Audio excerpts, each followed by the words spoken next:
Bonjour et bienvenue dans cette nouvelle vidéo. Aujourd'hui, je vais te parler du concept de formateur en ligne 2.0. Qu'est-ce qu'on entend par ce terme-là? Alors, le formateur en ligne donc 2.0 utilise des environnements virtuels, c'est-à-dire qu'il utilise les médias sociaux, donc des systèmes de gestion de l'apprentissage, LMS, des visioconférences, des forums, des discussions et des vidéos interactives, des quiz en ligne et des simulations. Donc ça veut dire qu'il utilise des outils qui sont adaptés à toutes ces méthodes. C'est de cette manière qu'on identifie un formateur en ligne 2.0. Alors ce qu'il faut comprendre, c'est que ça va impliquer plusieurs maîtrises d'outils numériques. Donc il va devoir utiliser des méthodes de création de cours innovantes, des créations de cours en utilisant les méthodes pédagogiques, mais de manière innovante. Il va devoir faciliter l'apprentissage collaboratif. Parce que même s'il propose des formations qui seront suivies à titre individuel, il devra proposer éventuellement des visioconférences pour faire des cours en ligne pour plusieurs élèves et ensuite donner des exercices à plusieurs personnes en même temps, c'est-à-dire à plusieurs apprenants, pour amener les apprenants à travailler ensemble et à apprendre à utiliser des outils collaboratifs comme la visioconférence pour travailler entre eux à distance. Donc si lui-même utilise ces outils, il doit amener les apprenants à les utiliser également. Donc c'est en ce sens-là qu'on parlera donc de formateur en ligne 2.0. Donc c'est un facilitateur de l'apprentissage collaboratif. Donc il va comme ça favoriser les discussions en groupe, les projets collaboratifs, les activités d'apprentissage en équipe, les échanges d'idées et les interactions entre les apprenants. Donc, c'est un manager en ligne en quelque sorte qui va comme ça dynamiser ces groupes d'étudiants et ces groupes d'élèves. Alors, pour ce faire, il va falloir quand même qu'il adapte et qu'il personnalise l'apprentissage. Parce que le formateur en ligne classique, j'allais dire, il propose ses formations en ligne. L'apprenant se connecte, suit les cours. Et une fois qu'il a terminé, s'il y a des exercices, il réalise les exercices. Le formateur en ligne 2.0, lui, il va amener les apprenants à utiliser les cours de manière personnalisée. Puisque chaque apprenant aura sa façon d'apprendre un cours, de réaliser les exercices et ensuite de travailler en collaboration avec les autres apprenants. Donc ça va être beaucoup plus personnalisé comme apprentissage. Ensuite, la capacité à gérer et à motiver les apprenants en ligne. Donc le formateur en ligne 2.0, au-delà du simple formateur qui propose ses cours en ligne, et c'est déjà très bien, c'est aussi un modèle qui fonctionne très bien, ben, il va être beaucoup plus impliqué dans l'interactivité avec ses apprenants, tout simplement. Donc, il va être en développement professionnel continu. C'est-à-dire qu'il va ensuite suivre l'apprentissage de ses apprenants. Donc c'est un modèle qui demande quand même un investissement beaucoup plus important, faire des lives, à se connecter régulièrement avec ses apprenants.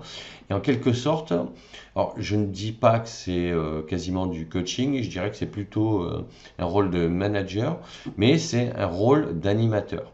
Voilà, il doit animer ces groupes d'apprenants. Alors l'avantage, c'est que en fait, il crée une connexion beaucoup plus importante avec les apprenants. Donc c'est indéniable, forcément, ça va l'amener à être beaucoup plus fréquemment en relation avec ses apprenants.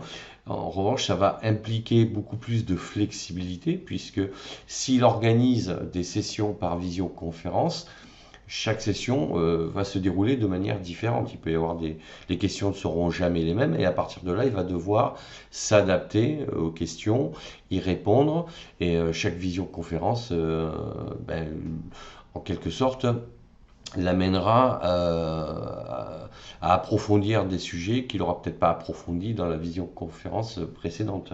Donc ça demande de la flexibilité et de cette manière-là, on peut considérer que l'apprentissage devient personnalisé, puisque chaque visioconférence étant différente, ben, elle sera forcément adaptée au public qui sera présent et qui réagira d'une manière complètement différente que celui qui était présent à la précédente visioconférence.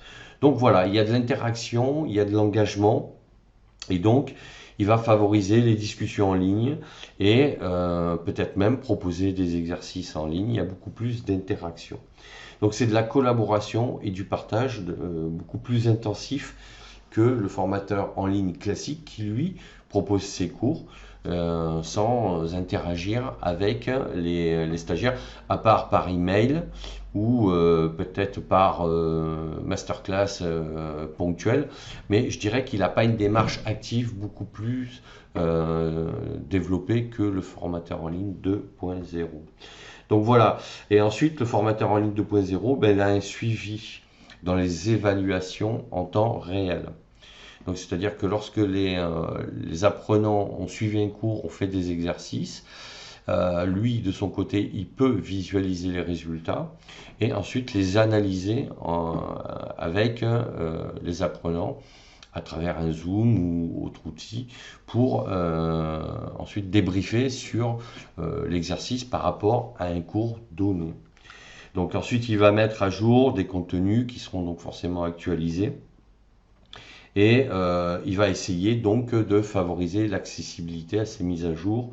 Donc ça demande une certaine souplesse parce que ben, ça demande une présence beaucoup plus importante en ligne et à distance avec les apprenants. Donc voilà ce que je voulais te dire sur ce profil-là.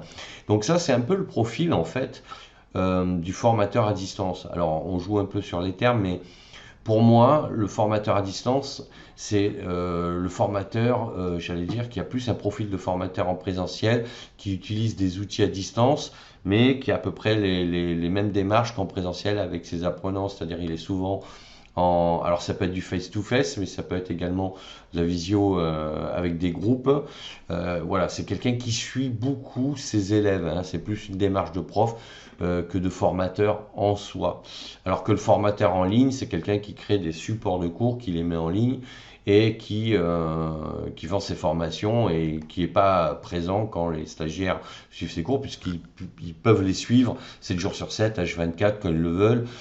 Lui, à la limite, il va répondre peut-être à certains problèmes techniques, à des problèmes pédagogiques, mais ça se fera par des échanges sous forme de mail. Et éventuellement, s'il organise de temps en temps des lives, voilà, il a des questions, il va y répondre, mais de manière sous forme de coaching commun, quoi. Il n'a pas une démarche pédagogique, on va dire, importante, comme peut l'avoir le formateur en ligne 2.0, que moi je considère comme étant plutôt un formateur à distance. Donc voilà ce que je voulais te dire sur ce sujet. Donc n'hésite pas à me laisser un commentaire si tu as des questions à poser.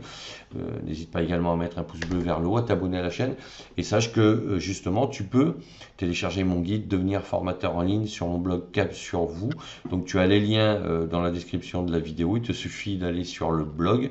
Et là, tu as des formulaires. Tu rentres ton prénom, ton adresse email. Et tu cliques sur recevoir le livre. Et là, tu le recevras dans ta boîte email. Voilà. Je te dis à bientôt pour d'autres sujets. D'ici là, porte-toi bien. Ciao, ciao.